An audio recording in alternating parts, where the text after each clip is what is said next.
Hello दोस्तों, नमस्कार। आप सभी का स्वागत हमारे channel Hindi GS practice class by Hemlata पर। हम लोग इतिहास से प्रश्न हल कर रहे हैं जो सभी परीक्षा के लिए महत्वपूर्ण है। यहाँ से बहुत सारे प्रश्न बनते हैं। आज के प्रश्न एक एक प्रश्न इम्पॉर्टेंट है जो सभी परीक्षाओं में पूछे गए हैं। आज की सेशन का पहला प्रश्न देखते हैं। व्याकरण ग्रंथ अष्टाध्यायी के रचनाकार कौन थे? कौन है? चरवाक है, कौटिल्य है, पाणिनि है, कपिल है। कौन है? पाणिनि है। महाकवि पाणिनि होंगे।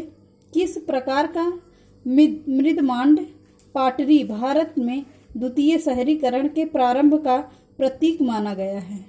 किस प्रकार का? चित्रित धूसर बर्तन, उत्तरी काले पालिकृत बर्तन, गेरू रंग वाले मृदभांड बर्तन या काले और लाल के बर्तन कैसे थे?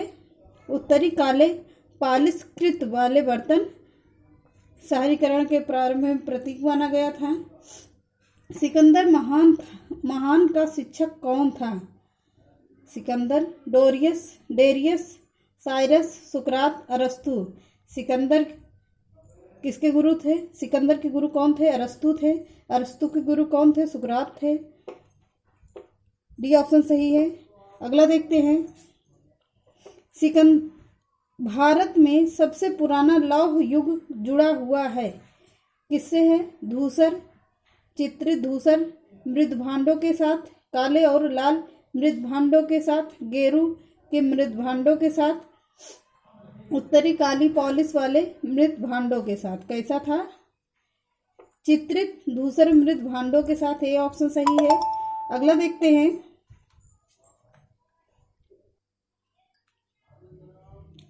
निम्नलिखित में से वह शासक कौन था जिसके राज सिंहासन पर बैठने के लिए अपने पिता बिंबिसार की हत्या कर दी थी? कौन सा शासक था? अशोक था, अजातशत्रु, कनिष्क या सिमुक? कौन था? अजातशत्रु था। बी ऑप्शन सही है। अगला देखते हैं। मगध के उत्थान के लिए कौन सा प्रथम शासक उत्तरदायी था? बिंदुसार, अजातशत्रु, बिंबिसार या वासुदेव? कौन था? बिंबिसार थे। बिंबिसार और बिंदुसार दोनों अलग अलग हैं। बिंबिसार थे। अगला देखते हैं। 323 ईसा पूर्व में सिकंदर महान की मृत्यु हुई थी। कहाँ पर हुई थी? फारस में, बेबीलोन में, मैसिडोनिया में या तक्षशिला में? कहाँ पर हुई थी? बेबीलोनिया में हुई थी। बी ऑप्शन सही है। सुलेखन क्या होता है? क्या होता है सुलेखन? सुंदर हस्तलेख, मूर्तिकला, शिलालेखों का नक्काशी, चित्रकला का उन्नत ढंग। क्या होता है? सुंदर हस्तलेख होता है। ये ऑप्शन सही है। निम्नलिखित में से कौन सा प्राचीन भारतीय नगर दो विद्वान संतों कपिल, गार्गी और मैत्रेयी का घर था? कौन था? काशी, मिथिला, उज्जैनी या पाटलिपुत्र? कौन था? मिथिला था। बी ऑप्शन सही है। अगला देखते हैं। प्राचीन काल में स्रोत सामग्री लिखने के लिए प्रयुक्त भाषा थी। संस्कृत थी, पाली थी, ब्राह्मी थी, खरोष्ठी थी? कौन सी थी? पाली तो महात्मा बुद्ध की भाषा थी। संस्कृत देवों की भाषा मानी जाती है, इसलिए संस्कृत ही सही होगा। अगला देखते हैं। निम्नलिखित में मगध के राजवंशों को कालक्रम अनुसार लिखिए। नंद, शिशुनाग, मौर्य या हर्यक वंश? कौन सा होगा? आप लोग स्क्रीनशॉट भी लेते रहिएगा। कौन सा होगा? पहला कौन सा होगा? हर्यक वंश आएगा, फिर सेकंड आएगा शिशुनाग वंश आएगा, फिर नंद वंश आया था, फिर कौन आया था? मौर्य वंश आया था। इसलिए ऑप्शन सी सही होगा।